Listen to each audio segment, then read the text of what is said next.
بسم اللہ الرحمن الرحیم۔ السلام علیکم ورحمۃ اللہ وبرکاتہ۔ صدقہ فطر کب تک ادا کیا جا سکتا ہے؟ حضرت ابن عباس رضی اللہ عنہ سے روایت ہے کہ رسول کریم صلی اللہ علیہ وآلہ وسلم نے ارشاد فرمایا، صدقہ فطر روزہ دار کو بیکار اور فحش باتوں سے پاک کر دیتا ہے، یعنی جو حالت روزہ میں اس سے سرزد ہو گئی تھی، اور غرباء اور مساکین کے کھانے کی دعوت ہے۔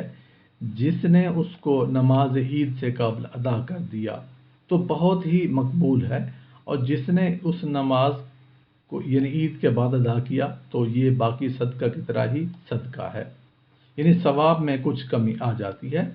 حضرت قیس بن غرزہ رضی اللہ عنہ سے روایت ہے کہ رسول کریم صلی اللہ علیہ وآلہ وسلم نے ارشاد فرمایا، اے سوداگرو، خرید و فروخت میں لغو اور بے فائدہ باتیں بھی ہو جاتی ہیں اور قسم بھی کھائی جاتی ہے، تو اس کے علاوہ اور کفارہ کے لیے اس کے ساتھ صدقہ بھی ملا دیا کرو۔